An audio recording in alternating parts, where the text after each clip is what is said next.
विविध भारती। आइडिया तो ऐसा है कि ये जो कहानी थी हासिल की है तो लव स्टोरी और बैकग्राउंड को मैं ऐसे पहले से जानता नहीं था। तो मुझे लड़का ऐसा ही चाहिए था कि मतलब कोई किसी के घर में उसको लेके जाए कि माँ बोले कि अच्छा लड़का संस्कारी है, देखने में एकदम संस्कारी गुड बॉय लगता था मुझे, आज भी लगता है। मैं शेखर कपूर साहब का असिस्टेंट था, ऐसा आइडिया आया। आइडिया तो नहीं था कि वो ये सच्ची कहानी है, तो not an idea. Bandit queen की जब हम रिसर्च कर रहे थे, और बैंडिट क्वीन दिल्ली से बनी थी, बॉम्बे की फिल्म थी। हम लोग दिल्ली में रहते थे और शेखर जी को बॉम्बे से बुलाया गया था डायरेक्टर। तो रिसर्च करते वक्त डाकू लोग आर्टिकल, फोटोग्राफ्स, जो भी तमाम चीज़ें, मैं कहता था ये कहानी है। उस वक्त हमारे यहाँ डिसिप्लिन नहीं था रिसर्च का। सब कहते थे लिख दो कहानी कुछ। मैंने कहा ये रियल लाइफ में है, ऐसे कैसे लिख दूँ, मुझको थोड़ी रिसर्च चाहिए। और उस वक्त इतने पैसे नहीं होते थे कि मैं खुद जाके करूँ, तो मैं कहता रहा आप मेरी रिसर्च बंद कर दी। दोस्तों नमस्कार। आज हमने विविध भारती के स्टूडियो में एक ऐसे कलाकार को आमंत्रित किया है जो निर्देशक हैं, लेखक हैं और अभिनेता भी हैं। उन्होंने हिंदी सिनेमा को हासिल, पान सिंह तोमर, साहब बीवी और गैंगस्टर जैसी हिट फिल्में दी हैं। इनकी फिल्मों के चाहने वालों की लंबी फहरिस्त है। तो आइए आपसे हम, ठीक है, तो आइए आज हम आपका परिचय करवाते हैं जाने माने निर्देशक और लेखक तिग्मांशु धूलिया से। तिग्मांशु जी, विविध भारती के स्टूडियो में आपका हम बहुत बहुत स्वागत कर रहे हैं। नमस्कार। नमस्कार, थैंक यू, बहुत बहुत शुक्रिया मुझे बुलाने के लिए। तिग्मांशु जी, सबसे पहले बताइए कि रेडियो की आपके जीवन में क्या जगह रही है? सुनते हैं रेडियो? हाँ हाँ, अभी तो शायद इतना नहीं सुन पाता, लेकिन वही कार में यहाँ वहाँ जाते वक्त। लेकिन बचपन में बहुत सुनते थे रेडियो जी और पार्टिसिपेट भी करते थे। सुबह संडे को बच्चों का प्रोग्राम होता था जी मैं इलाहाबाद में, जी, नन्ही दुनिया वगैरह। हाँ, तो वहाँ दीदी और भैया वो होते थे, मिस्टर बोस थे शायद, तो वहाँ हम लोग जाते थे सुबह। वहाँ पे कुछ कविता बोलना या कुछ चुटकुले सुनाना। फिर उसके बाद थोड़े बड़े हुए तो युवाणी में जाने लगे, जी तो उस तरह का भी सब था। और रेडियो पे बहुत सारी यादें, बिना का गीतमाला और हवा महल, जी जी रात को जो ड्रामा आता था, और फिर न्यूज़। और रेडियो तो बहुत ही एक फैमिली मेम्बर होता था रेडियो। जी, घर के सदस्य की तरह। बिल्कुल। छाया गीत, जयमाला, ये सब जो पुराने प्रोग्राम्स हैं अभी भी प्रसारित किए जाते हैं। तो अब बात रेडियो की चली है आपके बचपन की, तो चलिए पहले हम बचपन के गलियारों में सैर कर लेते हैं। आपके बचपन के गलियारों में, इलाहाबाद का जिक्र किया, इलाहाबाद के रहने वाले हैं, तो इलाहाबाद की गलियों में सैर करते हुए बताइए क्या यादें हैं वहाँ की, और पढ़ाई के दिनों को याद करते हुए बताइए।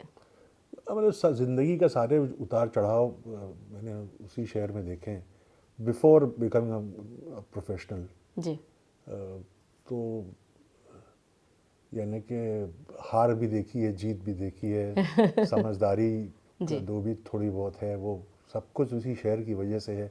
फिल्मों की तरफ आकर्षण वो उसी शहर की देन है। लिटरेचर, हिस्ट्री की तरफ झुकाव, तो इलाहाबाद में तो बहुत सारी यादें जुड़ी हुई हैं। वहाँ के पिक्चर हॉल, आज ही सुबह मैं जब यहाँ आ रहा था तो मैं इलाहाबाद में एक लक्ष्मी टॉकीज़ जी जी हुआ करता था यूनिवर्सिटी के पास कटरा में। उसके बारे में किसी ने, ललित जोशी जी हैं प्रोफेसर, रिटायर हो गए, उन्होंने एक आर्टिकल लिखा, तो वही पढ़ते पढ़ते मैं आपके ऑल इंडिया रेडियो पहुंचा हूँ अभी भी। जी जी जी। तो बहुत सारी यादें हैं इलाहाबाद के साथ। तो शाम हो जाएगी, 2 दिन बीत जाएंगे अगर मैं हम जानना चाहेंगे आपके इलाहाबाद की यादों को, खंगालना चाहेंगे। हासिल फिल्म आपने ही बनाई है, तो हम हासिल फिल्म का ही जिक्र करते हैं। हासिल फिल्म बनाने का आइडिया कैसे आया, और इलाहाबाद का पूरा परिदृश्य उसमें नज़र आता है। इलाहाबाद विश्वविद्यालय, हम सब जिन्होंने इलाहाबाद से पढ़ाई की है तो हम सब देखते हैं वहाँ। ये फिल्म बनाने का आइडिया कैसे आया, और इसके बारे में कुछ बताइए हमें। आइडिया तो ऐसा है कि ये जो कहानी थी हासिल की कि मतलब एक बेसिकली है तो लव स्टोरी, और बैकड्रॉप उसका एक बोली स्टूडेंट पॉलिटिक्स और छात्र राजनीति वो है। तो वो कहानी लव स्टोरी की, एक लड़का एक लड़की से प्यार करता था, और फिर कोई एक बहुत बड़ा वहाँ का बाहुबली आके लड़की को उसकी ज़िंदगी से ले जाता। ये मेरे एक दोस्त के साथ हुआ था किसी और शहर में। तो वो बताता था कि यार मेरी एक गर्लफ्रेंड थी और फिर ऐसा ऐसा हो गया।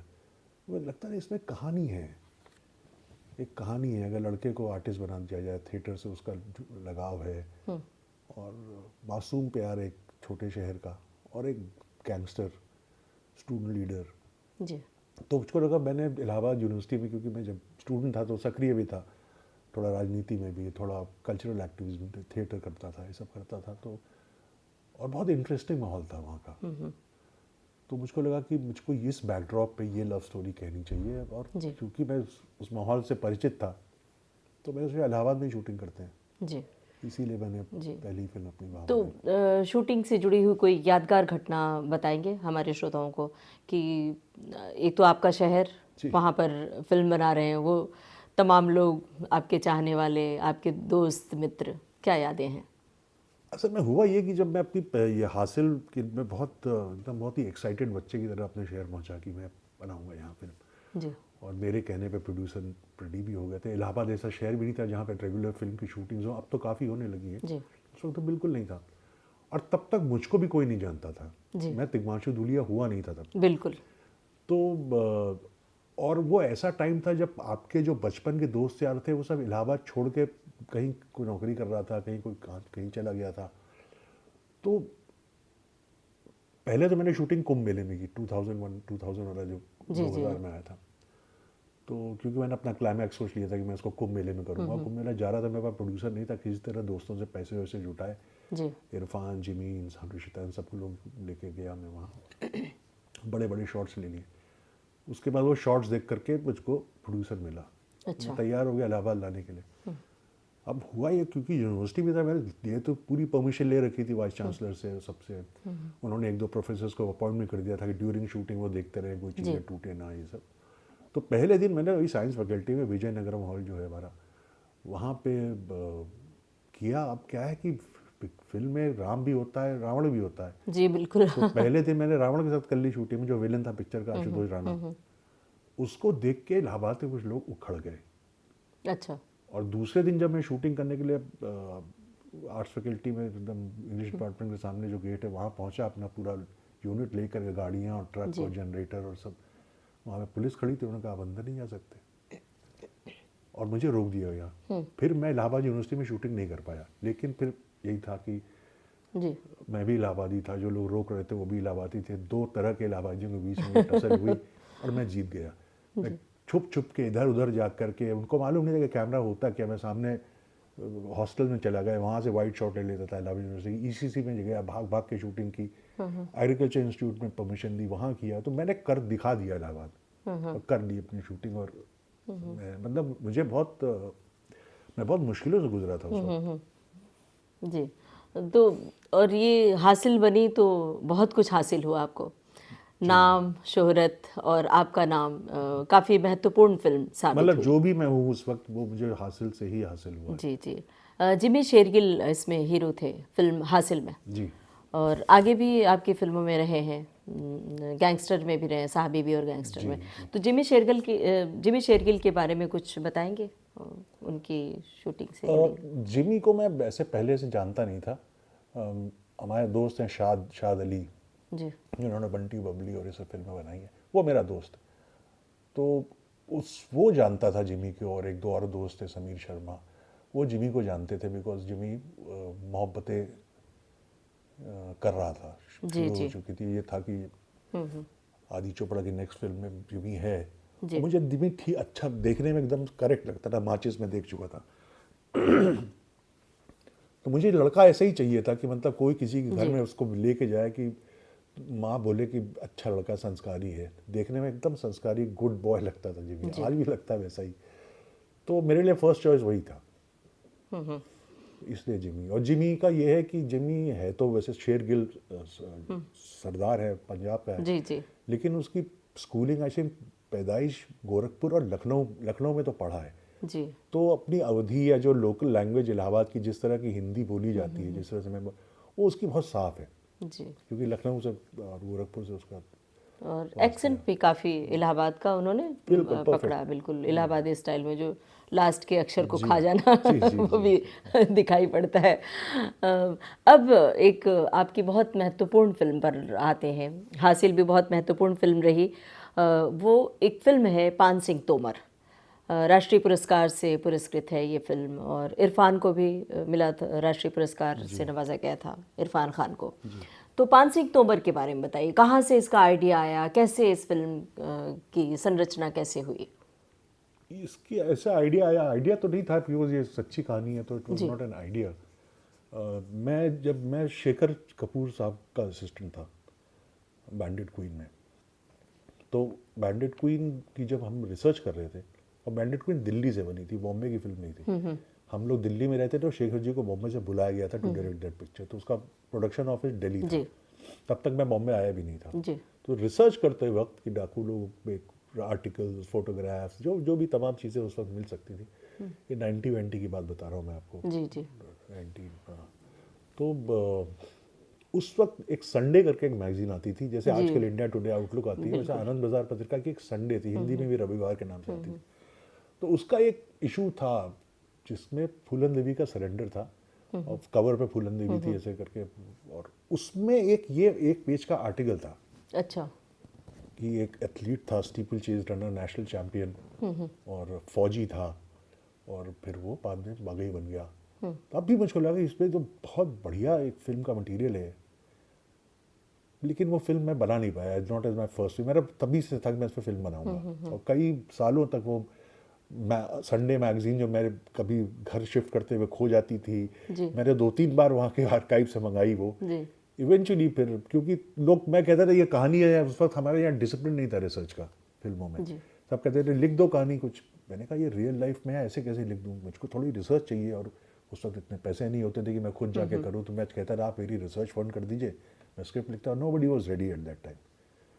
बाद में कॉर्पोरेट जब आए यहाँ पे और उनका एक सिस्टम बना, तब यूटीवी ने बोला कि ठीक है हम आपकी रिसर्च फंड करते हैं, वी लाइक दिस कॉन्सेप्ट।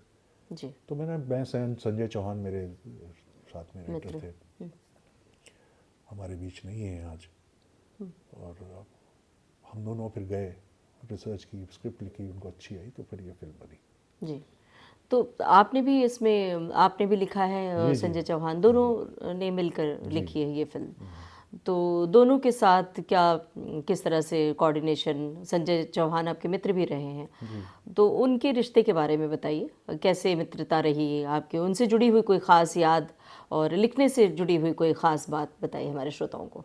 देखिए, संजय को तो मैं मुंबई आके ही मिला पहले, और मुझसे उम्र में भी बड़े हैं, और इसलिए क्योंकि एक आपकी लाइक्स डिसलाइक्स थोड़ा मैच कर जाती है ना, जब आप, मुझे क्या पसंद है, आपको क्या पसंद है। संजय का जेएनयू का बैकग्राउंड रहा है, हिंदी लिटरेचर में विजय दांदेथा पे की रिसर्च है, तो विजय दांदेथा को मैंने भी बहुत पढ़ा है, मैंने उनकी 2 कहानियों पे शॉर्ट फिल्म भी बनाई हैं, तो एक स्टार्टिंग पॉइंट वहीं से मिल गया। अच्छा, विजय जी की कहानियाँ ये फिर वो भी लिखते थे, मैं भी लिखता था फिल्म, तो उस तरह से दोस्ती बढ़ी। और क्योंकि मध्य प्रदेश का ही है संजय जी, तो मुझको लगा कि मुझको थोड़ी सी उस मिट्टी को ये बेटर समझेगा। मैं तो बैंडिट क्वीन कर चुका था उस इलाके में, तो मैं तो बहुत वक्त गुजारा था चंबल में, और उस लैंग्वेज के बैंडिट क्वीन के बहुत सारे डायलॉग्स भी मैंने ही लिखे थे, on the spot Shekhar ji change करते थे, तो मुझको सेंस था। तो मैं भी जानता था, मुझको एक साथी भी मिल गया जो ज़मीन को अच्छी तरह से जानता था जी। फिर उस तरह से कोलैबोरेट किया हम दोनों ने। जी। और वो कहते हैं बड़े अच्छे इंसान थे, और मतलब उनसे कोई जुड़ी हुई कोई ख़ास याद साझा करना चाहते हैं? उसके बाद हम लोगों ने ट्रैवल बहुत किया वक्त साथ, कोई ऐसी घटना? मतलब रिसर्च के टाइम तो बहुत सारी चीज़ें हैं कि हम लोग ऑलमोस्ट कुछ नहीं मिल रहा था पान सिंह के बारे में। हम लोग पुराने डकैतों से भी मिले जी, मोहर सिंह से मिले, लेकिन कोई पान सिंह के बारे में बता ही नहीं पा रहा था ज़्यादा कुछ। जी। तो बड़ी एक इंटरेस्टिंग घटना हुई कि हम लोग भिंड में या कहीं थे, तो मोहर सिंह एक सरेंडर डाकू हैं जी, मोहर सिंह, माधव सिंह 2 लोग थे, उन पर पिक्चर ही बनी थी, दोनों ने एक्टिंग भी की थी। इस वक्त कोई बचे खुचे जो पुराने डकैत हैं वो फोटो खिंचाने के लिए आ जाते हैं अभी भी।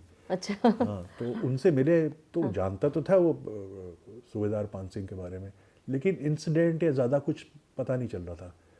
तो बड़े मुश्किल से उन्होंने मीटिंग की थी वहाँ के सर्किट हाउस में, चाय वाय मंगाई, बड़े निराश हो गए, कुछ मिला नहीं। तो वहाँ के सर्किट हाउस के चौकीदार ने बोला कि देखिए यहाँ के पास में एक गांव है, धौलपुर। नहीं धौलपुर में तो थे हम लोग, वो कुछ और इलाका था, कि उस गांव में का जो सरपंच है उसने पुलिस के साथ मुखबिर की थी, पान सिंह को उसी ने वो करवाया था, अब उससे मिलिए। जी तो वहाँ से हमको लीड मिली, कुछ तो मिला। जी।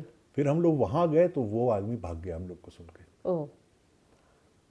तो वहाँ के कुछ लोगों ने कुछ बताया, फिर हम पान सिंह के गाँव, फिर हम लोग निराश होकर दिल्ली पहुँच गए थे, बाय रोड ही गए थे, दिल्ली से फ्लाइट लेके फिर बॉम्बे आना था। उसी वक्त फ़ोन आया कि पान सिंह का बेटा और वाइफ मिलने के लिए रेडी हैं। फिर वापस मतलब फिर गाड़ी घुमाई जी फिर झांसी पहुँचे। जी। तो इस तरह की चीज़ें बहुत, अब रास्ते में फिर आप जानती हैं एक ट्रैवल होता है, ढाबे होते हैं, ढाबे पे खाना खाना होता है, तो इतनी सारी यादें हैं कि मेरे पास ऐसा कुछ कोई बड़ा इंसिडेंट नहीं हुआ हम दोनों के मैंने जो उसको मैं, लेकिन भी बहुत सारी ब्यूटीफुल मेमोरीज है मेरी। पर काफ़ी ख़तरनाक भी लगता रहा होगा चंबल की घाटियाँ, और बीहड़ जो फिल्मों में दिखाई पड़ता है, बीहड़ जंगल, निचाट धूप है और बिल्कुल कहीं कोई ठिकाना नहीं दिख रहा है। तो ऐसे में आपको ख़तरा नहीं लगा? किस तरह की चुनौतियाँ थी, किन चुनौतियों से आप गुजरे? पता नहीं, मुझे तो चंबल एरिया बहुत खूबसूरत लगता है, लोगों को लगता होगा भयावह, मुझे तो बहुत ही ब्यूटीफुल, उससे ज़्यादा क्लीन रिवर पूरे हिंदुस्तान में नहीं है चंबल जो नदी है। जी। बहुत ही साफ नदी है, हम तो वहीं का पानी भी पीते थे। मुझे तो बहुत खूबसूरत लगा, मुझे तो कभी नहीं डर लगा चंबल नदी में आपका खूब बैठना। अच्छी और जानकारी वाली बातें आप बता रहे थे। पान सिंह तोमर के बारे में हमारी जिज्ञासा होती है कि बागी, वहाँ पर कुछ ये भी शब्द है, बार बार वो पत्रकार आता है, इंटरव्यू लेता है पान सिंह तोमर का इरफान से, तो इरफान को बोलता है डाकू कब से हुए, और ये बड़ा ही हम हंसते भी हैं वहाँ पर, एक बहुत ही गंभीर बात है लेकिन हंसी भी आती है, गुदगुदाती भी है बात। वो बार बार कहते हैं डाकू नहीं बागी, डाकू नहीं बागी। तो ये जो परिदृश्य रचा है आपने, इरफान खान बड़े ही उम्दा कलाकार, इरफान खान आपकी कई फिल्मों में रहे हैं, इसके बारे में बताइए, उनसे आपके कैसे रिश्ते रहे हैं, इरफान खान से जुड़ी हुई कुछ बात बताइए। इरफान को मैं मिला था नेशनल स्कूल ऑफ ड्रामा में, मुझसे 2 साल सीनियर थे, और जिस 1986 में जिस साल मैं ड्रामा स्कूल गया, तो 3 साल का होता है drama school, Irfan 3rd year में गया था और 2nd ईयर था नहीं, 0 सेशन था, तो 2nd ईयर कोई बच्चा नहीं था, तो सिर्फ 1st ईयर और 3rd ईयर थे। तो एक तो कम लोग स्टूडेंट्स होने की वजह से आपके एक दूसरे बैच के साथ थोड़ा ज़्यादा रिश्ते और गहरे हो गए, क्योंकि कम लोग थे। और बस इरफान तब भी बहुत ही अलूफ किस्म का व्यक्ति था। उसके एक ही दो दोस्त थे, उसकी वाइफ अभी जो शुतपा है, तब भी साथ दोनों बैचमेट्स थे, एक सुनील पोखरियाल, एक नेपाल का स्टूडेंट था, वो ये तीन लोग हमेशा रहते थे। बहुत ही इंट्रोवर्ट किस्म का था। हॉस्टल में भी उसका कमरा एक सबसे पीछे वाला एक रूम, वहीं पे रहता था, वो ज़्यादा इंटरेक्ट नहीं करता था जी। तो फिर उनका एक प्ले हुआ, राम गोपाल बजाज हमारे यहाँ के बहुत बड़े सीनियर डायरेक्टर हैं, उन्होंने किया था, मैक्सिम गोर्की का प्ले था लोअर डेप्थ्स जी, और वो प्रोडक्शन भी बहुत अच्छा था, बहुत ही। और उसमें इरफान को जो मैंने देखा, तो मेरी उसका जो लाइकिंग या अटैचमेंट या रिस्पेक्ट, रेवरेंस, कुछ भी कह लीजिए आप, वो उसके आर्टिस्ट को मैंने पहले, उसके अंदर का मैंने आर्टिस्ट पहले को मुझे पसंद आया, और एज एन आर्टिस्ट ही मुझको पसंद आता रहा। उसके फिर डिप्लोमा प्रोडक्शन देखे, मुझे बहुत अच्छा एक्टर लगता था वो, जबकि उसकी क्लास में कोई दूसरा एक्टर था जिसको अच्छा माना जाता था, लेकिन मुझे इरफान ही अच्छा लगता था सबसे ज़्यादा। मतलब आप स्टेज पे वो रहता था, आप उस आँख नहीं हटा सकते थे, इतनी अट्रैक्टिव प्रेजेंस होती थी उसकी।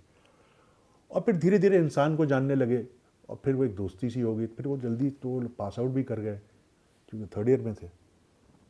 फिर एक और प्ले इरफान का मैंने देखा था, लाल घास पे नीले घोड़े, रशियन प्ले था लेनिन के ऊपर, और उसका हिंदी ट्रांसलेशन किया था उदय प्रकाश जी ने, बहुत अच्छा, जिसका नाम था लाल घास पे नीले घोड़े। ब्रिलियंट प्रोडक्शन था, प्रसन्ना जी ने डायरेक्ट किया था, और इरफान उसमें लेनिन करता था, जबकि फिर था कि मैं लेनिन जैसा दिखता नहीं हूँ, लेकिन मेरा लेनिन मेरे दिमाग में है, अपीयरेंस नहीं है उसकी लेनिन जैसी, रिजेम्बलेंस बिल्कुल नहीं है, लेकिन ब्रिलियंट। तो वहाँ पे उसका क्राफ्ट दिखाई दिया, तो एक म्यूचुअल एडमिरेशन था एक दूसरे के लिए। और फिर बाद में मैं बॉम्बे आया तो मिलना जुलना ये वो रोज़ का फिर मेरा सबसे अच्छा बेस्ट फ्रेंड था वो। जी जी। हम सब मिस करते हैं इरफान खान की एक्टिंग को। वो भी विविध भारती में आ चुके हैं और हमने देखा कि जैसे वो पर्दे पर दिखाई देते हैं वैसे ही निजी ज़िंदगी में दिखाई दे रहे हैं। मतलब लगा ही नहीं कहीं कि वो एक्टिंग करते हैं। तो आप उनकी कौन सी बात मिस करते हैं?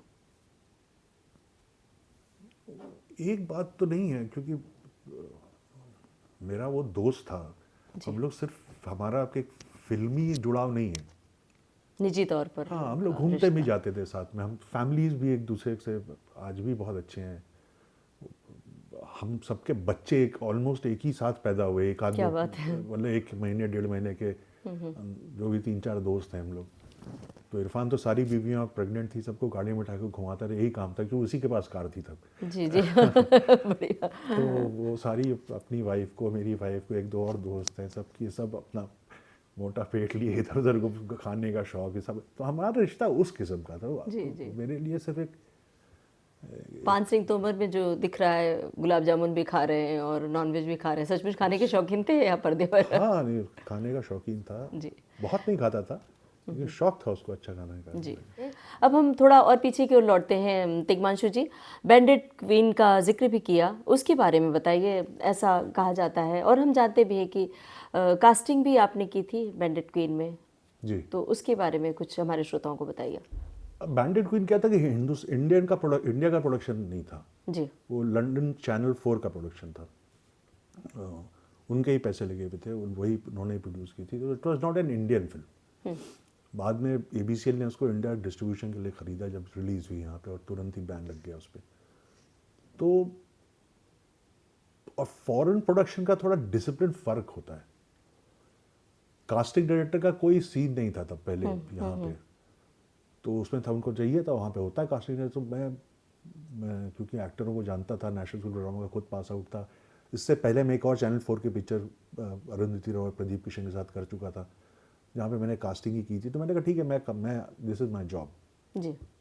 तो फिर मैंने जो भी मेरे दोस्त यार थे, निर्मल मेरा बैचमेट ही था, और सीमा को मिलाया, मनोज को मिलाया, वाजपेयी को, सबको। तो शेखर जी अब बॉम्बे से आए थे तो अपना एक डिफरेंट माइंडसेट के साथ आए थे, जो उनके आर्टिस्ट की ग्रेटनेस होती है, उन्होंने फट से अपने आप को अडेप्ट किया। वो कुछ और सोच के आए थे, लेकिन जब उन्होंने ये चेहरे में, उनको अपनी, मेरे पास स्कूटर होती थी हरी सी वेस्पा, उसमें शेखर जी को बैठा के, न्यू फ्रेंड्स कॉलोनी में ऑफिस होता था, वहाँ से मैं मंडी हाउस, गाड़ी में बेचारे बैठे रहते स्कूटर में, जाएँ जाएँ जाएँ घुमाते घुमाते मंडी हाउस। तो सीमा का एक प्ले चल रहा था खूबसूरत बहू, रेपेटरी कंपनी में, तो मैंने उनको वो दिखाया, तो वो सीमा अच्छी लगी, मनोज वाजपेयी से मिलाया, और निर्मल था नहीं, तो विक्रम मल्ला की कास्टिंग नहीं हो रही थी, तो मैंने कहा कैसा चाहिए आपको विक्रम मल्ला?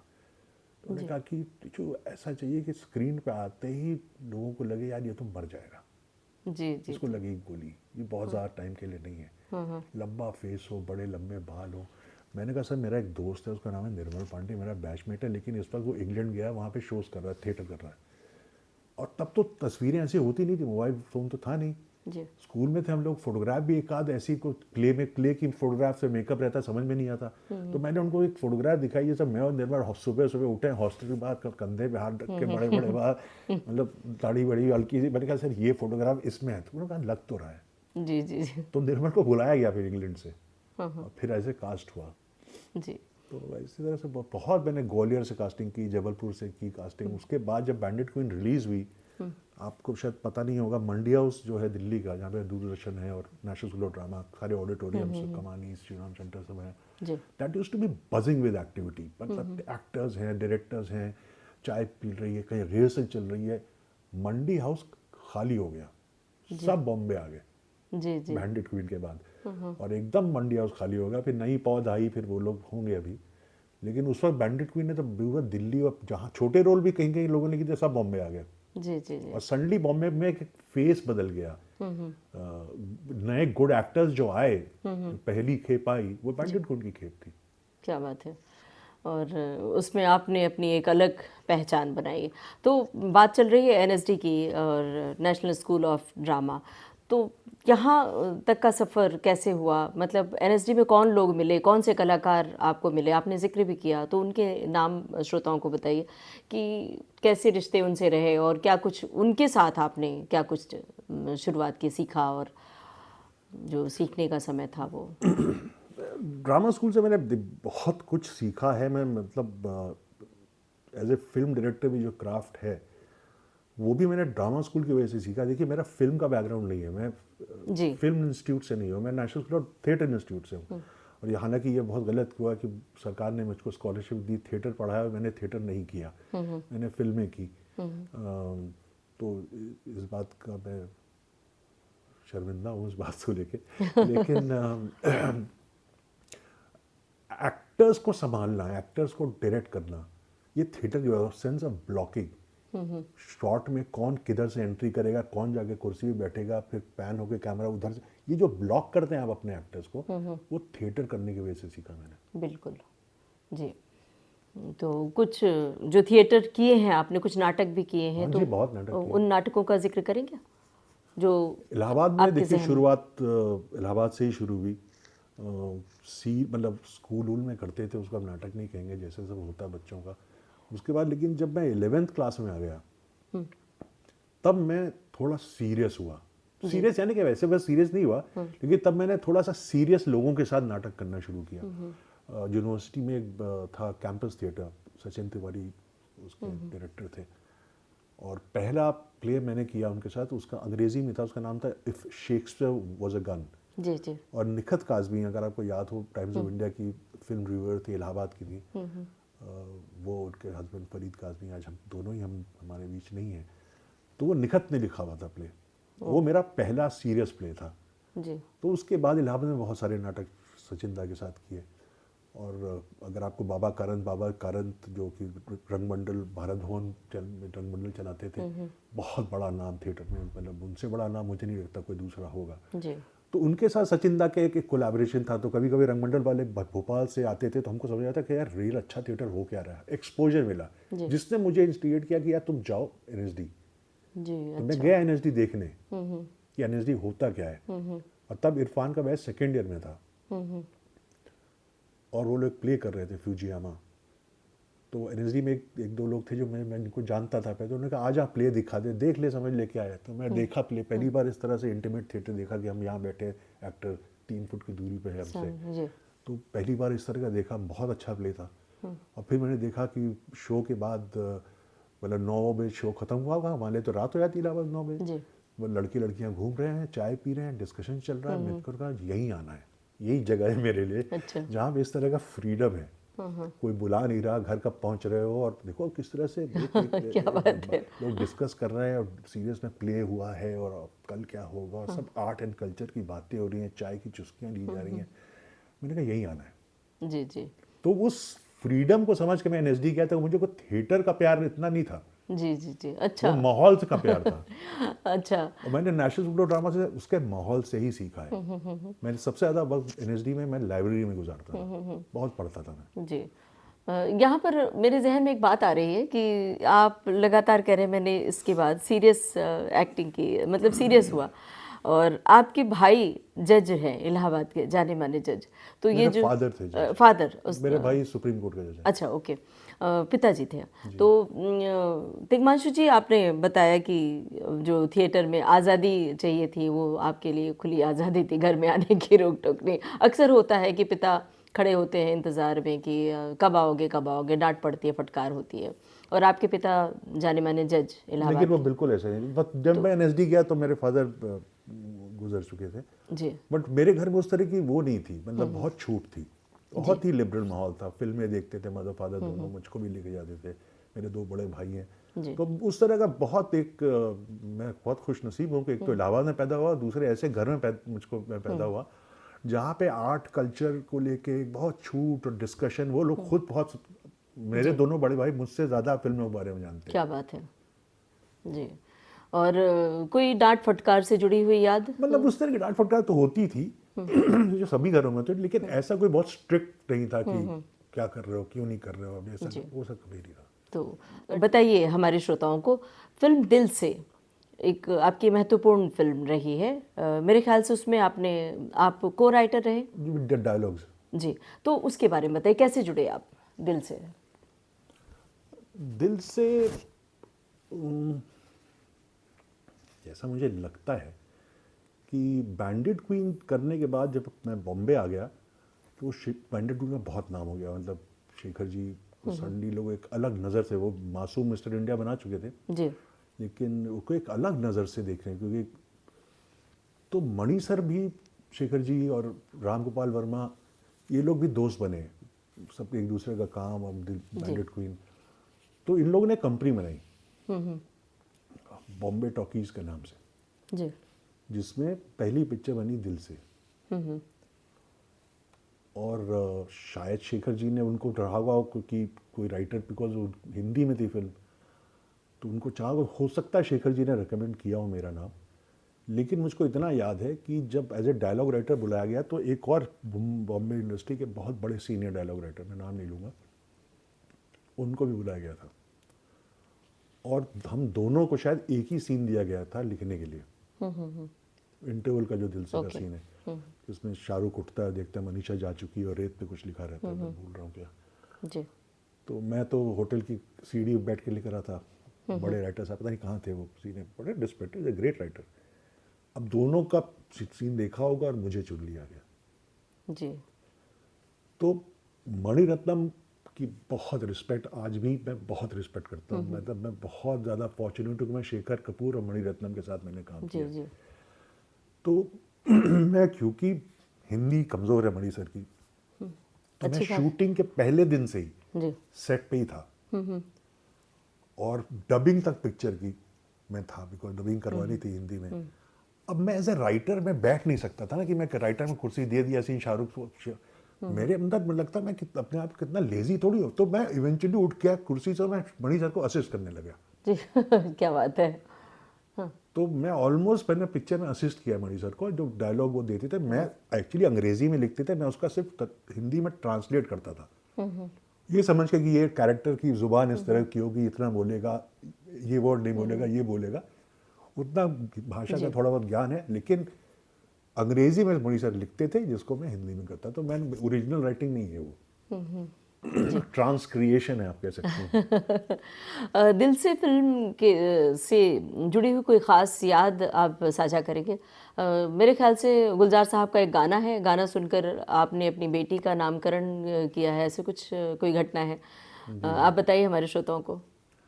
98 में की शुरुआत में, मतलब जब मेरी बेटी पैदा हुई तो दिल से का ये शेड्यूल था जैसे छैया छैया गाना शूट कर रहे थे लोग। तो मैं जाना, गाना कुछ सीन ट्रेन के थे क्योंकि साउथ में ऊटी की तरफ उन्होंने शूट किए थे, बट मैं उस शेड्यूल में जा नहीं पाया। एक तो सीन बहुत, एक ही दो सीन और गाना था जी। तो, क्योंकि मेरी बिटिया पैदा हो रही थी। उसके बाद हुआ ये कि पिक्चर बन गई, जब सब कुछ हो गया तो मेरी बेटी भी पैदा हुई जून में, तो उसका नाम रखा गया श्रेयसी। जी, श्रेयसी। श्रेयसी। तो उसके बाद म्यूज़िक रिलीज़ हुआ दिल से का, म्यूज़िक रिलीज फंक्शन हुआ जी। और म्यूज़िक, आप छैया छैया गाना आप समझ सकती हैं, जी जी। क्रेज। तो सबको सीडी मिले, मैं भी सीडी लेके घर आया, मैंने वाइफ को मैंने कहा देखो गाने सुनो। तो उसमें गाना है ए अजनबी तू भी कभी आवाज़ दे कहीं से, उसमें वो जान सी कहाँ जी जी। और मेरी वाइफ ने कहा श्रेयसी नाम नहीं, इसका नाम जानसी रखेंगे। जानसी क्या बात तो है। उस गाने से, तो मैं कहता हूँ गुलजार साहब ने मेरी बेटी का नामकरण किया है, तो उसका नाम जानसी हो गया। जी।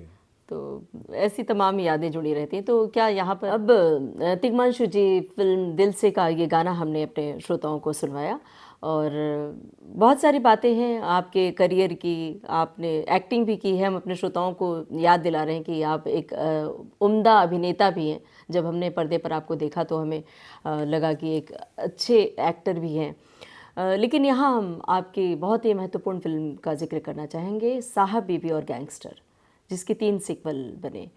तो बताइए उसके बारे में सिलसिलेवार हमें। उसका ये हुआ कि पान सिंह तोमर बन चुकी थी, लेकिन प्रोड्यूसर उसको रिलीज़ नहीं कर रहे थे। उनको अच्छी लगती थी, लेकिन उनको ये रिस्पॉन्स आता था अच्छी तो है, इसको देखेगा कौन, कोई स्टार वैल्यू नहीं है इसमें, कुछ नहीं है। तो मैं इंतज़ार कर रहा था कि फिल्म रिलीज़ हो तो फिर आपका करियर आगे बढ़े, नेक्स्ट पिक्चर पे जाएं, कुछ करें। और ऑफिस था तो ऑफिस में आपको टीटी टेबल थी, और रणदीप हुडा भी दोस्त हो गए थे, उसको मैं बहुत पहले से भी जानता था, दिल्ली से जानता था मैं। तो वो आता था, हम लोग टीटी खेलते थे, खाना खाते थे, कोई फिल्म देख लेते थे डीवीडी पे, फिर शाम को टीटी खेलते थे, रोज़ ही चल रहा था। 1-2 महीने 3 महीना, फिर एकदम से मैंने रियलाइज़ किया कि हो क्या रहा है यार, वाल सिंह तो हमें रिलीज़ नहीं होगी तो हम क्या टीटी खेलते रहेंगे? What are we doing with our time and life? हम लोग प्रोफेशनल्स हैं, कुछ करना चाहिए। तो मुझको मेरे एक दोस्त दिल्ली के मिले, वो फिल्म इंडस्ट्री से नहीं थे, नए नए दोस्त बने थे जी और डिजिटल कैमरा आने वाला था, मुझको मालूम था कि डिजिटल आने वाला जी। है और इससे जो है स्टॉक का रेट खत्म हो जाएगा, फिल्म मेकिंग की कॉस्ट कम हो जाएगी। तो मैंने कहा कि हम किसी को पैसा नहीं देंगे, फिल्म बनाते हैं। और मैंने अपने दोस्त से कहा तुम किसी तरह 1.5 करोड़ रुपए का जुगाड़ करो, मैं फिल्म बना दूंगा 1.5 करोड़ में। तो उसने कहा ठीक है। फिर उनके ही बड़े भाई थे गुजरात में, राहुल मित्रा मेरे दोस्त का नाम है, तो उनके बड़े भाई थे विपुल भाई साहब, तो वो वहाँ पे गुजरात में सीनियर IAS ऑफिसर थे, तो अभी रिटायर कर चुके हैं। तो हमारे पास कुछ नहीं था, जी जी सिर्फ था कि पैसा आ जाएगा। तो आइडिया आया कि साहिब बीबी गुलाम, इसको तोड़ा जाए। तो साहिब, मैंने कहा गुलाम नहीं, गैंगस्टर, साहिब बीबी और गैंगस्टर। और साहिब बीबी और गुलाम में जिस तरह से इनका मीना कुमारी जी का रोल था कि रो रही हैं, जाओ सही है, तड़प रही हैं, तड़प वो रही तड़प हैं। दिखाई पड़ते हैं। हाँ, इस पर हमारी पिक्चर में ये आज की बीवी ये तड़पेगी नहीं, ये रिवेंज देगी। छटपटाहट है, लेकिन हाँ, वो अलग तरह हाँ, विद्रोह भी है। वो विद्रोह है उसमें। जी तो हमने कहा अभी ये सिर्फ टाइटल था, कोई पिक्चर की स्क्रिप्ट कुछ नहीं है अभी। जी जी तो हमने कहा एक टूटी फूटी हवेली तो चाहिए होगी, भाई साहब रजवाड़ा है, तो किसी ने कहा एक जगह है बारिया करके गुजरात, वहाँ वाकई मिल गई हमको हवेली, और छोटा सा कस्बा है, वहाँ कोई होटल भी नहीं है। मैंने कहा बेस्ट है, सस्ती पिक्चर में होटल नहीं होना चाहिए यहाँ कोई। एक पॉन्ड मिल गया, एक तो बहुत छोटा सा है। तो हमको पहले टाइटल मिला, फिर लोकेशन मिली, और इन दोनों को रखते हुए फिर हमने स्क्रिप्ट लिखी। क्या बात है। उल्टी गंगा बही है यहाँ। और संजय चौहानी मेरे साथ राइटर थे इसमें भी। तो फिर हमने लिखी, तो हमने कहा भैया किसी को पैसे नहीं देंगे, खाली बस जिमी रेडी हो गया, साहब का करना है, माही भी रेडी हो गई, रणदीप तो आता ही था, दोस्त था। मैंने कहा गैंगस्टर तू प्ले कर, कैमरामैन डिजिटल, पहली बार फर्स्ट डिजिटल फिल्म अगर इंडिया में हिंदी में, वो साहिब बीवी गैंगस्टर है। दिल्ली चलो भी एक पिक्चर आई थी, उसमें थोड़ा है कंट्रोवर्सी कौन सी पहले थी, बट आई थिंक साहिब बीवी gangster was the first digital film. और पहली बार डिजिटल पे शूट करें तो मालूम नहीं था होगा क्या इसमें। जी जी तो क्योंकि हम लोग सबकी नेगेटिव पे शूट करने की आदत थी। जी असीम मिश्रा जिसने 5 सिंह तोमर की थी, तो हमने कहा किसी को पैसे नहीं देंगे, and will make this, and we made it. 1.5 में तो नहीं बना पाया, कुछ 2.25 तो में बना दी पिक्चर। क्या बात है। बड़ी बात है। तो ये बहुत बड़ी चुनौती थी। हाँ, 27 दिन में बनी थी, 27 डेज में बन गई थी फिल्म। जी जी इसमें गाने भी थे, एक्शन भी था, सब कुछ था 27 दिन में। खूब गोलियां भी चली हैं। गोलियां भी चली जी। जी और क्योंकि एक वर्ग है जो पसंद करता है इसे। इसमें जो पहली साहब बीबी और गैंगस्टर, इसमें संजय दत्त थे। थर्ड वाले में थे। अच्छा, थर्ड जो साहिब बीवी सेम रहते थे, हाँ जिमी और माही। जी तो पहले में गैंगस्टर बने रणदीप, सेकंड पार्ट में गैंगस्टर बने इरफान, थर्ड में बने जी। संजू बाबा। अच्छा, संजय दत्त के बारे में कुछ बताएंगे? संजय दत्त से जुड़ी हुई कोई बात, यादगार घटना बताएंगे? अब हालांकि वो फिल्म फ्लॉप हुई बहुत बुरी तरह से, पार्ट 3, जिसकी जिम्मेदारी मैं ही लेता हूँ। बेहतरीन आदमी, मतलब संजू, उनकी फिल्म रिलीज हो गई थी, उसके बाद अली साहब की गैंगस्टर शायद, तो उनके दोबारा से उनके जो अभी वाला फिल्म करियर शुरू हुआ, उसमें शुरुआती दौर की फिल्म है साहिब बीवी गैंगस्टर। और मैंने बहुत कहानियाँ सुन रखी थी उनके बारे में, सब झूठी निकली। एकदम टाइम पे पहुंचते थे, मतलब 15-20 मिनट ऊपर नीचे। जी जी। और कोई नखरा नहीं। रियल स्टार यही होता है, रियल स्टार वो नहीं होता जो नखरे दे या लोगों को परेशान करे। रियल स्टार होता है उसको मालूम है मैं स्टार हूँ, बिना कुछ कहे मेरी लोग इज्जत करेंगे, और उनको वो इज्जत मिलती थी संजू बाबा को। जी तो जी बिल्कुल। स्वीट, बहुत ही खूबसूरत मामला। तिग्मांशु जी, साहब बेबी गैंगस्टर 3 सीक्वल बने, तो एक पहली फिल्म बड़ी आपकी हिट हो गई, तो ये जो सीक्वल बनाने का आइडिया आया, आपने बताया कि बड़ी बहुत संघर्ष में कहानी थी इसकी और बजट भी कम थी और आपने दोस्तों मित्रों से बनाया, तो सीक्वल बनाने का कैसे विचार आया और कोई जोखिम नहीं आपको नज़र आया इसमें 3 फिल्में बनाने का? नहीं, मतलब पार्ट 1 जिस तरह से ख़त्म होती है तो उसमें लगता था कि इसका सीक्वल बनना चाहिए। जी। तो क्योंकि जिमी व्हील चेयर पे आ गए हैं और उसको पता है कि मेरी वाइफ ने ऐसा ऐसा किया है, तो जा रहा होता है, मैं व्हील चेयर, एक लड़का दिखता है, कहता है ये कौन है, वो कहते हैं मेरा नया ड्राइवर। जी। बिकॉज पहली में उसका फर्स्ट में उसका ड्राइवर के साथ अफेयर था, तो ये मेरा नया ड्राइवर है, यानी कि आप सेकंड पार्ट बनने की एक गुंजाइश छोड़ रखी थी हमने। तो चल गई, अच्छा रिस्पांस मिला फिल्म को, तो फिर नेचुरली था कि सेकंड पार्ट बनाया जाए। जी। तो और फिर तीसरा पार्ट? हाँ, सेकंड वाली भी चली, हाँ। तीसरे में गड़बड़ हो गया। जी। चौथा भी बनने वाला है? नहीं, तीसरे में हम सब लालची हो गए ना। और एक प्रॉपर एंड भी है उसमें कि अब कहानी ख़त्म हो रही है, ऐसे लगता है। सेकंड में तो लगता है कि आगे कहानी बाकी है। हाँ, तो तीनों पार्ट में से आपके दिल के करीब कौन सी वाली है? सेकंड वाली, जिसमें इरफान है। और सच कहें तो हम सबको वो ही ज़्यादा अच्छी लगी, बहुत अच्छी। लोगों को फर्स्ट ज़्यादा अच्छी लगती है। हाँ जी। तो मैं हमेशा कहता हूँ फर्स्ट एक शॉर्ट स्टोरी जैसी है जिसमें एक ट्विस्ट है, सेकंड ज़्यादा गूढ़ है, वो नॉवल जैसी है। जी जी। तो नॉवल को समझना थोड़ा सा मुश्किल होता है लोगों को, कहानी तो पढ़ लेते हैं आराम से, जी। सेकंड ज़्यादा कॉम्प्लिकेटेड, ज़्यादा थिक। बिल्कुल। और उसमें राजा हैं, ये एक हाँ, उसमें इरफान, सोहा है, और तो सोहा भी ड्रंकर्ड बन जाती है एंड में। तो सोहा अली खान से जुड़ी हुई कोई ख़ास बात बताइए, उनका भी बड़ा ही महत्वपूर्ण किरदार है, और 2 हीरोइन की टसल कैसे ये बुना आपने इस कहानी को, कैसे सोहा को लेने के पीछे सिर्फ एक कास्टिंग का वो था कि यानी कि बिकॉज वो खुद एक रॉयल्टी है, तो मुझको लगा कि वो जो इमेज है उसकी, बिकॉज शी सैफ और ये, मैंने कहा वो वर्क करेगा पिक्चर के लिए। उसके पीछे सिर्फ यही कारण था, और एक्टर्स मुझे अच्छी लगती है वो। जी, बहुत अच्छी एक्टिंग की है। तो इसलिए सुहा को लिया। जी। और जो 2 राजा, मतलब इरफान भी राजा हैं और एक साथ में, तो ये जो बीच की बुनावट है, इसके लिए कुछ रिसर्च करनी पड़ी आपको या कुछ खुद से कहीं आपके मन में आई प्लॉट? नहीं, मैं इस तरह के ज़मींदार और इस तरह के लोगों से मेरी वाकफियत है, मतलब बचपन में बहुत देखा है, अभी भी बहुत लोगों को जानता हूँ मैं। जी। तो इस तरह के परिवार और इनका एक, और डेकेडेंस भी, मतलब एक टाइम पे थे सब राजा और रजवाड़े सब थे, अब कुछ नहीं बचा है, रह दे करके कुछ हवेली है, नाम है और इज्जत है, पैसा वैसा नहीं है। तो ऐसे मैं बहुत फैमिलीज को जानता हूँ। जी हाँ। एक बात आपसे जानना चाहते हैं हम कि एनएसडी के दिनों में या कहीं आप जब हॉस्टल में रहते थे तो आपके कमरे के पीछे कुछ लिखा रहता था जहाँ रहते थे कि संजय संगीन और धूलिया धाकड़। तो धूलिया धाकड़ मतलब आपको देख के तो नहीं लग रहा है कि आप कोई डरावने किस्म के इंसान, बड़े बहुत ही मतलब विनम्र इंसान दिख रहे हैं, तो इसकी क्या कहानी है, ज़रा बताइए हमारे श्रोताओं को। देखिए, मैं जब ड्रामा स्कूल गया था मैं 19 साल का था। हाँ हाँ। है ना, 22 साल में मैं पास आउट कर गया था। तो अब 19-20 उस वक्त के एज में एक आदमी के अंदर एक जवानी छलकती रहती है बार बार। तो संजय मिश्रा जो हैं, जो एक्टर हैं, वो मेरा बैचमेट था, मेरा रूम पार्टनर था। तो हम लोग थे दोनों साथ में, और एनएसडी में बहुत अच्छा हॉस्टल होता था। तो हमने दरवाजे पे लिख दिया था धूलिया धाकड़ और संजय संगीन, राइम भी करता है ना थोड़ा जी। तो ऐसे ही वो पता नहीं पॉपुलर सा हो गया बहुत।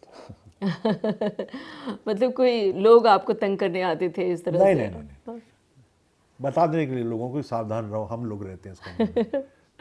जी जी। आपकी पसंदीदा फिल्में बताइए, कौन सी फिल्में आप देखते हैं जब फुर्सत में होते हैं?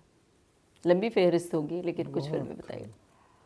मैं आजकल थोड़े क्लासिक्स ज़्यादा देखने लगा हूँ, पुरानी फिल्में। हॉलीवुड की भी और यूरोपियन सिनेमा में भी और हिंदी की भी, अगर कुछ एक आध जो मिस हुई हैं वो भी। जी नई फिल्में पूरे मुझे लगता है दुनिया भर में नई फिल्में ज़्यादातर ख़राब बन रही हैं, फिल्मों का स्तर बहुत घटिया हो गया। जी जी। फिल्म है गैंग्स ऑफ वासेपुर, इसमें आपने अभिनय किया है और मेरे ख्याल से रामाधीर सिंह जी जी जी। रामधीर सिंह का किरदार बहुत ही महत्वपूर्ण हुआ। तो इस किरदार के बारे में बताइए और उस फिल्म से कैसे जुड़े, अभिनय की दुनिया में कैसे आए आप? अब हालांकि ये कहानी बहुत बार मैं बता चुका हूँ। हुआ ये कि मैंने इससे पहले एक फिल्म आई थी शागिर्द, नाना पाटेकर को लेकर के, देखिएगा कभी, बहुत बढ़िया थ्रिलर है वो। तो उसमें मैंने एक विलन था जो कि मैंने अनुराग को बोला था कश्यप को करने के लिए, अनुराग ने किया था, बहुत अच्छा किया था। और क्योंकि अनुराग एक्टिंग करता है, मतलब तब, अभी तो काफ़ी करने लगा, तब तो थिएटर भी बहुत करता था, एक्टिव था एज एन एक्टर स्टेज पे। तो मैंने दिया, अनुराग ने किया, बहुत बढ़िया किया। उसके बाद कुछ दिनों बाद मुकेश छाबड़ा जो कास्टिंग डायरेक्टर हैं, बहुत, तो मुकेश आया, उसने कहा कि तीजू भाई ये अनुराग स्क्रिप्ट कर रहा है, इसमें एक रोल है रामाधीर सिंह का, आप देख लेना, he wants you to play this role. मैं तो एक्टिंग करता ही नहीं था, मैंने एनएसडी में एक्टिंग में स्पेशलाइज किया, लेकिन निकलने के बाद मैं फिल्में करने लगा और डायरेक्शन में चला गया, मेरे कोई कभी एक्टिंग नहीं की मैंने। तो मैंने कहा ठीक है छोड़ दे, मैंने ज़्यादा तवज्जो नहीं दी, पढ़ी है उसके, 1 महीना हो गया टेबल पर पढ़ी, मैंने देखी भी नहीं। अब वो आ गया चाहे शूटिंग है बनारस, मैंने कहा होगा, देखा जाएगा। तब तक क्या हुआ, एक दिन प्रोस्थेटिक्स वाले आए जो आपको नाप लेने के लिए फेस का। तो मैंने कहा क्यों आए हैं? कहते हैं क्योंकि आपको उसमें 70 साल का बुढ़ा प्ले करना है ना। और मैं डर गया। मैंने प्रोस्थेटिक वालों को नाप वाप तो दिया, लेकिन क्या है जब आप एक्सटर्नल एक्टिंग करते हैं ना, बुढ़ा बनना है या लगड़ा के चलना है या आवाज़ बदली हुई है या कुछ, वो सब लोगों को लगता है आसान है, सबसे मुश्किल काम होता है वो करना। तो ये जब मैंने कहा तो मैं पहुंच गया, मुझको लगा कि क्या होगा, बेकार एक्टिंग होगी, मेरा घर थोड़ी तो बंद हो जाएगा, मैं तो राइटर डायरेक्टर हूँ, एक्टर तो हूँ नहीं, खराब एक्टिंग करेंगे तो लोग कहेंगे बेकार एक्टर, क्या फ़र्क पड़ता है, चलो। दिस कॉन्फिडेंस जो मेरे अंदर था ना, उसने मुझसे एक्टिंग करवा दी। डायरेक्टर दोस्त था अनुराग, एक्टर्स जो और थे, मनोज वाजपेयी, नवाज, ये सब दोस्त थे जी। तो मुझको, मैं किसी, अगर मैं अमिताभ बच्चन के सामने जा रहा होता पहली बार और डायरेक्टर को मैंने, तो मैं शायद बहुत घबराता फर्स्ट टाइम। लेकिन यहाँ क्यों माहौल ऐसा था और मैं डायरेक्टर था, उसकी थोड़ी इज्जत भी थी कि वो डायरेक्टर है, तो मैंने उस कॉन्फिडेंस में कर गया मैं वो रोल। मुझे नहीं पता था ऐसा हो जाएगा। जी। तो आगे चलकर इसी फिल्म में एक जब तक इस देश में सिनेमा है, ये जो डायलॉग जी। बड़ा मशहूर हुआ, तो इसका कुछ ख़ास जिक्र है, मतलब ख़ास वजह है? इस डायलॉग को आप पूरा कर सकते हैं? नहीं, उसमें गालियाँ हैं। जब तक इस देश में सिनेमा है लोग जिंदा रहेंगे। जिंदा नहीं रहेंगे। अच्छा अच्छा। तो यहाँ पे बीप डालनी पड़ेगी। जी। तो नहीं, ये तो अनुराग ने लिखे थे डायरेक्ट, तो अनुराग का ये लिखा हुआ था उसमें। और क्योंकि सीन ऐसा है कि जिसमें आज थोड़ा नॉस्टैल्जिक हो रहा हूँ, मैं बुढ़ा हूँ काफ़ी, जी। और मैं जो बचपन में फिल्में देखी थी देवानंद की, राजेश की, उनको ऐसे याद कर रहा हूँ, उनका ये बेटा था वो। और फिर इवेंचुअली मैं इस निष्कर्ष पे पहुँचता हूँ कि जब तक सिनेमा है लोग बनते रहेंगे, देखते रहेंगे सिनेमा। बेवकूफ़ बनते रहेंगे। बेवकूफ़ का आपको एक दूसरा वर्ड उसको कर दीजिए। अपने श्रोताओं को बता दें, एक ज़हीन डायरेक्टर से बातचीत चल रही है और कहीं भी सिनेमा देखते हुए हम सब मनोरंजन तो करते हैं, साथ साथ हमें उस परिवेश का, समय का पता चलता है। आपने फिल्म गैंग्स ऑफ वासेपुर में एक्टिंग की और बताया भी, सभी ने देखी है फिल्म, काफ़ी चर्चित हुई थी अनुराग जी की फिल्म। और भी कई फिल्मों में आपने एक्टिंग की है, उसका जिक्र करेंगे। मेरे ख्याल से बुलेट राजा में भी आप थे। बुलेट राजा आपकी मैंने फिल्म, डायरेक्ट की थी। डायरेक्टर रहे। और कौन सी फिल्में हैं जिनका जिक्र करना चाहेंगे बतौर अभिनेता? कुछ धारावाहिकों में भी आपने, टेलीविज़न पर्दे पर भी आप आए, उसका जिक्र करिए। मैंने एक फिल्म की थी हीरो, जिसमें आदित्य पंचोली जी का बेटा और सुनील शेट्टी जी की बिटिया को लॉन्च की थी। वो हीरो का रीमेक था, जब जैकी श्रॉफ वाली सुभाष घई जी की फिल्म जो थी उसका, तो उसमें शम्मी कपूर ने जो रोल किया था वो मैंने किया। फिर मैंने शाहरुख की ज़ीरो, जी जी। उसमें मैं शाहरुख खान का फादर प्ले कर रहा हूँ। वो भी काफ़ी लोगों को मज़ा आया था, छोटा सा रोल था मेरा बहुत। उसमें, लेकिन मज़ा बहुत आया था लोगों को। और मैंने किए हैं कुछ रोल, मुझे याद नहीं आ रहे। जी जी। एक डायरेक्टर आप कलाकारों को बताते हैं कि किस तरह से अभिनय करना है और आप खुद एक अभिनेता, तो कहीं मन में कैसा है ये एक्सपीरियंस, मतलब बतौर डायरेक्टर और एक एक्टर, तो दोनों के बीच की जो सामंजस्य होता है कैसे बिठाते हैं आप? कभी मैंने मतलब एक बार मेरे साथ ऐसा हो गया था कि मुझको डायरेक्ट भी मैं कर रहा था और मुझको एक्टिंग भी करनी थी। वो इसलिए हुआ कि मैं वो रोल खुद नहीं करना चाहता था, लेकिन मुझे वो कोई रोल करने को कोई एक्टर मिला ही नहीं। और उस सुन सीन्स को मैं पीछे कर लेंगे लास्ट में शो एकदम अब सारी पिक्चर हो गई, यही एक दो तीन सीन बचे हैं। जी तो थकार कर मुझे खुद करना पड़ा वो रोल। वो फिल्म थी मिलन टॉकीज, उसमें मैं हीरो का बाप बना हूँ जी जी। और फिल्मी बाप है बहुत। तो वो करते हुए मुझे बड़ी प्रॉब्लम हुई, क्योंकि मैं बार बार करके जब भी मैं एक्टिंग करता हूँ मैं कभी मॉनिटर नहीं देखता। अगर जब कोई दूसरा डायरेक्टर जी हो और जी। मैं सिर्फ एक्टर हूँ, मैं कभी मॉनिटर के पास नहीं जाता कि दिखाओ क्या हुआ है, नेवर डू इट। यहाँ पे मैं शॉट देता था क्योंकि मैं डायरेक्टर भी था, मैं कूद के था मॉनिटर, तो मेरा पूरा दिमाग इधर उधर उधर उधर। तो मैंने कसम खाई मैं कभी ऐसा नहीं करूँगा कि डायरेक्ट भी कर रहा हूँ और एक्टिंग भी कर रहा हूँ। पता नहीं पुराने लोग कैसे कर लेते हैं, मनोज कुमार और देव साहब, ये लोग कैसे कर लेते थे कि बड़ी बड़ी फिल्में डायरेक्ट करते थे, मेन रोल भी करते थे। जी तो मुझसे तो नहीं हुआ ये। जी। बहरहाल फिर भी जब हमने आपको पर्दे पर देखा तो जो भी फिल्में देखी, एक्टिंग में भी माहिर और डायरेक्शन में भी।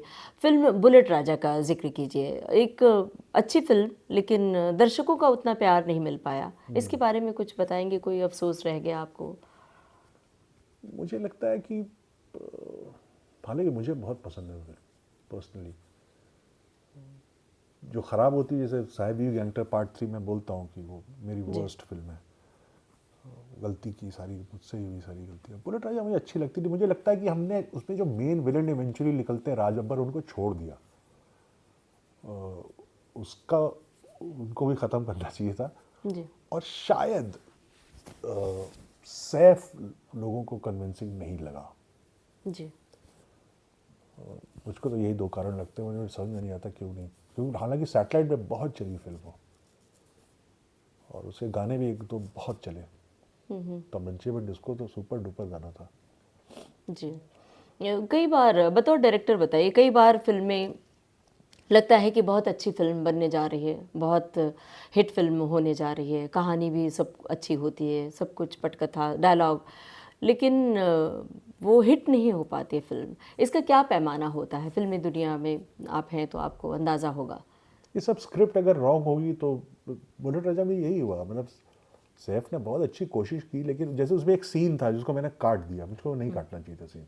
जी जी जिसमें बिगिनिंग में होता है सैफ का पूरे किरदार को स्टैब्लिश करता है कि वो एक मिडिल क्लास घर का ब्राह्मण लड़का है, नौकरी के लिए कॉर्पोरेट हाउस में जिस तरह से इनको ग्रूमिंग होती है ना जी जी छोटे शहरों में भी, जी।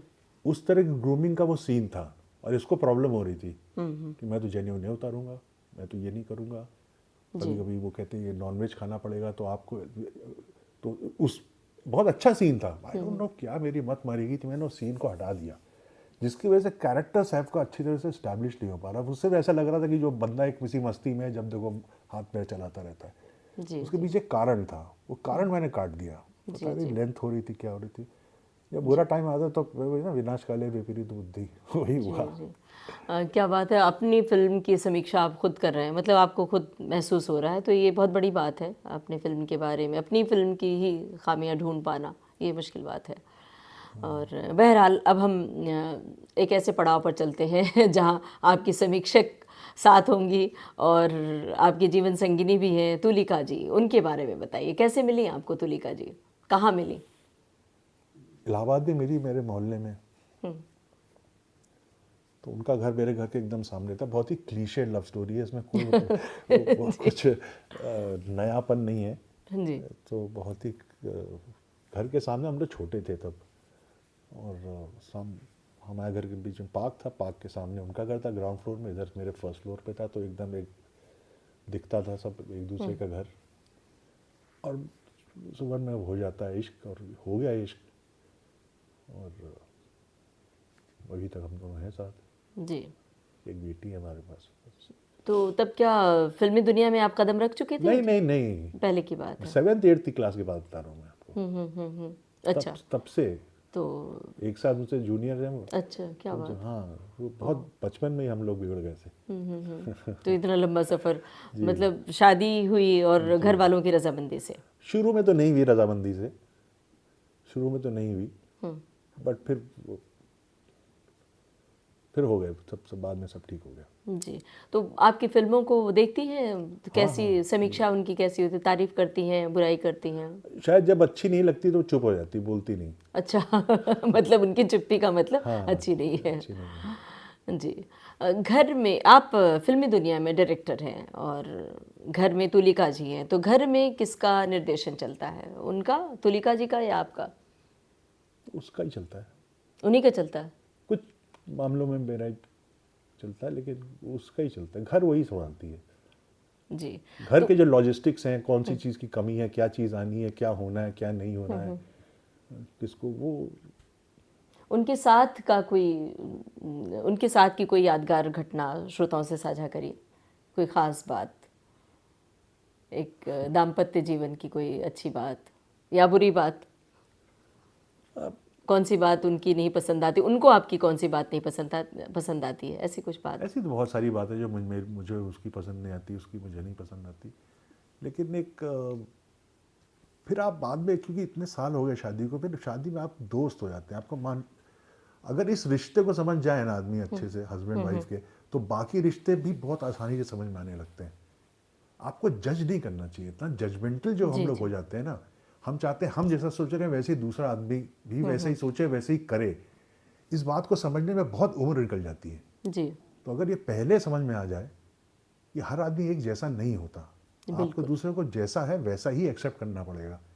और वो जो है, वो कोई चोर उचक्का, कोई करप्ट या कोई रेपिस्ट इस तरह का थोड़ी है। वो इंसान ही है, थोड़ी बहुत खामियों के साथ। आप भी, आपके अंदर भी 50 खामियां हैं। तो एक्सेप्ट, जजमेंटल होना हम लोगों को छोड़ना पड़ेगा। तो शायद थोड़ा बहुत सीख लिया हम लोगों ने भी अपने साथ रहने के बाद। जी बिल्कुल। उनकी किसी बात पर आपकी नाराज़गी होती है, या आपकी किसी बात पर, मतलब आप एक फिल्मी दुनिया में हैं और उनको कुछ बुरा लगता है कि नहीं नहीं नहीं, ऐसा उसको फिल्मी टाइमिंग्स को लेकर के उसका कुछ वो नहीं है। और मैं बहुत मेरी सेट लाइफ जीता हूँ मुझको। बिल्कुल। मैं बहुत पार्टीबाज नहीं हूँ। मेरे बहुत कम 1-2 फ्रेंड्स हैं। और मैं खाना बनाने का मुझे शौक़ है, तो संडे को मैं इसे बनाता हूँ जब भी। क्या बात है। खाना। और बढ़िया। उसको बिल्कुल खाना बनाने का शौक़ नहीं है, तो बिल्कुल नहीं। उसको बर्तन मांजने का शौक़ है। ये तो बहुत बढ़िया बात बताई, और हमारे जो श्रोता सुन रहे हैं, हैं, लोगों को होता है बर्तन धोने को, लोगों को बड़ा मजा मिलेगी। आता है। पानी के साथ कुछ है जुड़ाव लोगों को। जी, ये बहुत बढ़िया बात है। क्या चीज़ें बना लेते हैं ख़ास? आपने कहा ना खाना बनाने का शौक़ है, मतलब नॉर्मल दाल चावल रोटी या स्पेशल कुछ? नहीं, रोटी नहीं बना पाता मैं, लेकिन बाकी सब कुछ बना लेता हूँ। मतलब फिर मैं चाइनीज़, इटालियन, जापानीज़ ये भी बना लेता हूँ। क्या बात है। हिंदुस्तानी खाना तो बना ही लेता हूँ। जी। हम एक बार फिर पीछे की ओर चलते हैं, आपके सेंट जोसेफ कॉलेज की कोई याद साझा कीजिए हमारे श्रोताओं के साथ। इलाहाबाद के रहने वाले, इलाहाबाद में कॉलेज है जहाँ पढ़े हैं मेरे जी। सेंट जोसेफ में मैं पढ़ा हूँ 10th तक। और मतलब वो 10वीं क्लास तक मेरी जो पढ़ाई है, वो थोड़ी, मैं पास होता था, 10th में फेल हो गया। जी। तो मैं बहुत अच्छा पढ़ाई में नहीं था। मुझको साइंस और मैथ्स बिल्कुल नहीं समझ में आता था। और टीचर्स उस वक्त ऐसे होते थे, उनको समझ में आता है लड़का वीक है, उसमें थोड़ा ध्यान दो, उसको इंटरेस्ट, सब्जेक्ट की तरफ इंटरेस्ट जगाना, जी। वो होती है टीचरें। सिलेबस में जो आप पढ़ा देना, वो टीचरें नहीं होते, तो आप अपना काम कर रहे हो। कभी किसी टीचर ने वो इंटरेस्ट ही नहीं जगाया, वो खामियां देखी ही नहीं। और मुझे जैसे सबको प्रॉब्लम होती है फेलियर से, मुझे भी बहुत प्रॉब्लम होती है। तब मैं फेल हुआ ना, उसने मेरी ज़िंदगी बदल दी। ओह।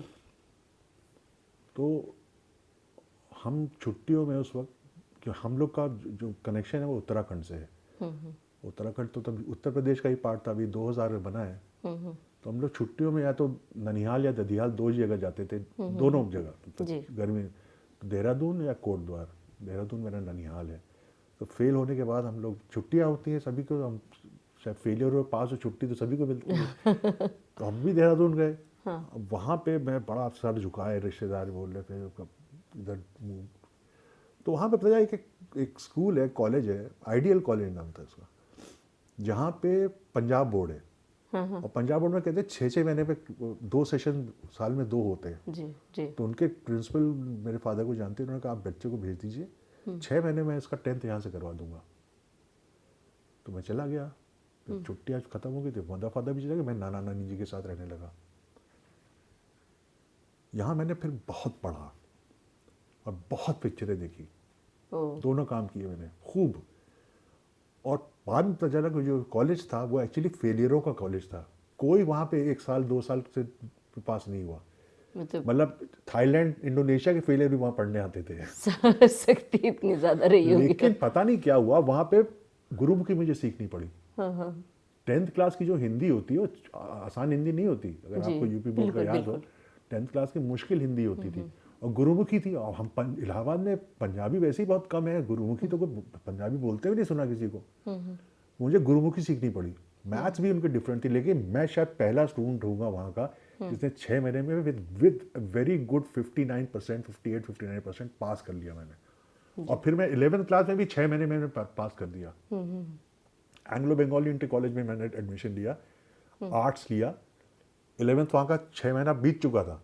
मैंने 10th और 11th दोनों 6 महीने में किए और अपने साथ के लोगों के साथ आ गया। फिर 12th कर लिया, फिर यूनिवर्सिटी कर ली। तब तक मैं समझदार हो गया था। तो उस फेलियर ने मुझको बहुत कुछ सिखाया। जिल्लत जो है वो आपको सिखाती है। कई बार आपके जीवन के नकारात्मक बातें सकारात्मक हो जाती हैं, बदल जाती हैं और आप आगे बढ़े। तो इलाहाबाद की भी इलाहाबाद की बातें चल रही हैं। इलाहाबाद में बहुत सारी ऐसी जगह हैं जो आपकी यादों में बस जाती हैं। आपकी यादों में क्या है? वहाँ का लोकनाथ की चाट और ऐसे खाने पीने की बहुत सारी चीज़ें हैं। तो अभी जाते हैं इलाहाबाद और वहाँ जी, मैं हर साल जाता हूँ और इलाहाबाद में एक इवेंट भी कराते हैं हम लोग दिसंबर में। पहली बार हुआ बज़्म विरासत, इस बार फिर होगा। और मेरे पुराने दोस्त जो हैं वो सब इलाहाबाद में जो हैं उनसे मिलने में हर साल में 1-2 बार तो जाते हैं। अभी जा रहा हूँ कुछ हफ्ते भर बाद। जी।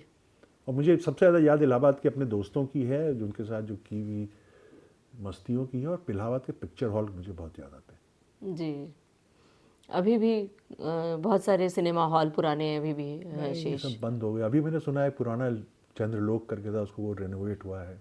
जी जी। बाकी तो सब बंद हो गए हैं। बहुत बुरा लगता है। आपने जिक्र किया था एक शॉर्ट फिल्म बनाई थी कुंभ मेले पर, ऐसे कुछ कोई शॉर्ट फिल्म बनाई थी शुरुआत में, वो कौन सी थी बताना नहीं, चाहिए? मैंने हासिल का क्लाइमैक्स मैंने कुंभ मेले में शूट किया जी था। जी। मैंने और विजय दानदेथा के ऊपर आपने कोई शॉर्ट फिल्म बनाई थी? वो इलाहाबाद में नहीं बनाई थी, वो कहीं वो राजस्थान में बनी। राजस्थान के पृष्ठभूमि पर। जी। फिल्मी दुनिया में जो आना चाहते हैं, आप चूँकि फिल्मी दुनिया में आए और बहुत सारे संघर्ष की बातें भी बताई, तो जो फिल्मी दुनिया में युवा आना चाहते हैं उनके लिए आप क्या कहेंगे? किस तरह की तैयारी होनी चाहिए? पढ़ाई लिखाई करके आना चाहिए, क्योंकि एक तरफ फिल्मी दुनिया की चकाचौंध और ग्लैमर होता है। जो सबसे पहले आपको स्ट्राइक करता है वो यही करता है, अरे यार ऐसा ग्लैमर और स्टार और हीरो और लंबी गाड़ियाँ और पैसा और हर तरफ फोटो खींच रही है।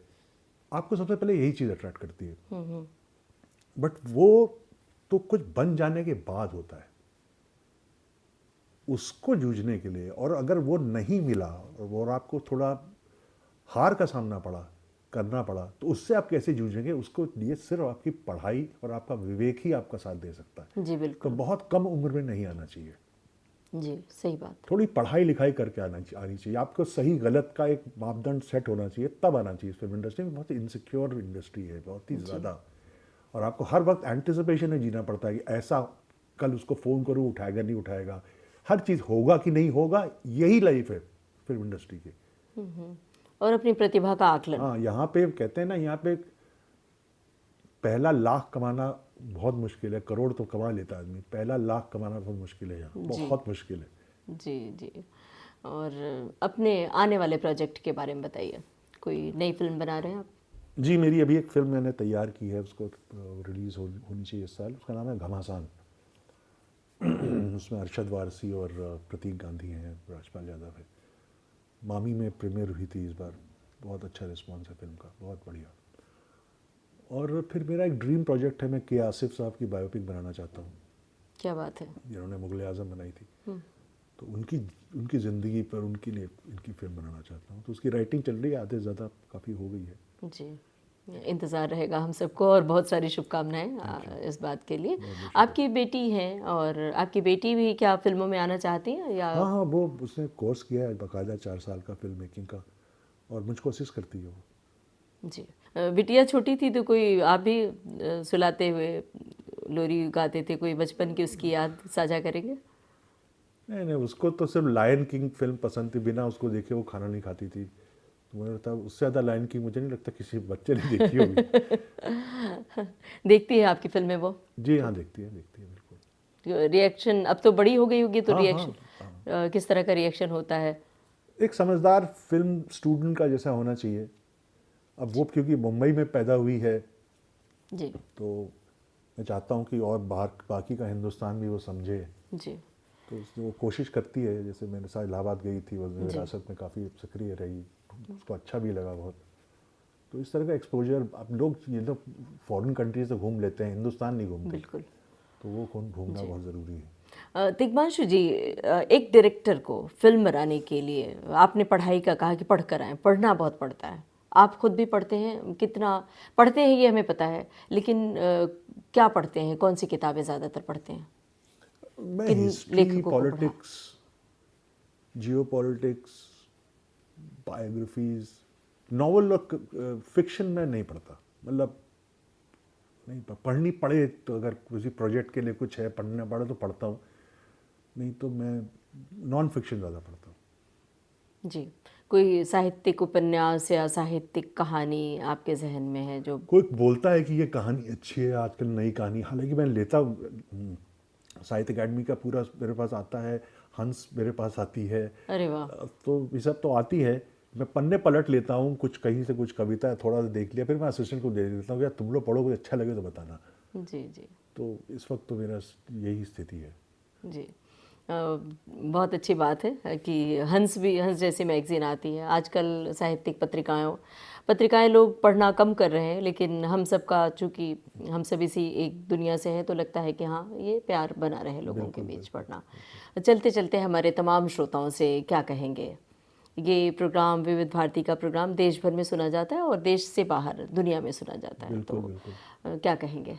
मुझको तो ऐसा मतलब मैं कहूँगा क्या, मतलब मैं जो महसूस कर रहा हूँ वो उसे बताना चाहूँगा कि मैंने बचपन में भी ऐसे ही ऑडिटोरियम में, ऐसी तरह के स्टूडियोज़ में, शायद यही मेरी प्रतिभा शायद पहले खिली होगी, और आज जो भी हूँ, और आज वापस मैं विविध भारती के स्टूडियो में बैठ के आपसे रूबरू होकर श्रोताओं से बात कर रहा हूँ।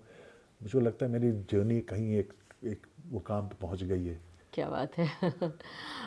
आपके लिए भी बहुत सारी शुभकामनाएं, और तिग्मांशु जी विविध भारती के स्टूडियो में आए और इतनी विनम्रता से और इतनी दिलचस्प बातें साझा की, हमें बहुत अच्छा लगा। आपका बहुत बहुत शुक्रिया। जी धन्यवाद। नमस्कार। Thank you.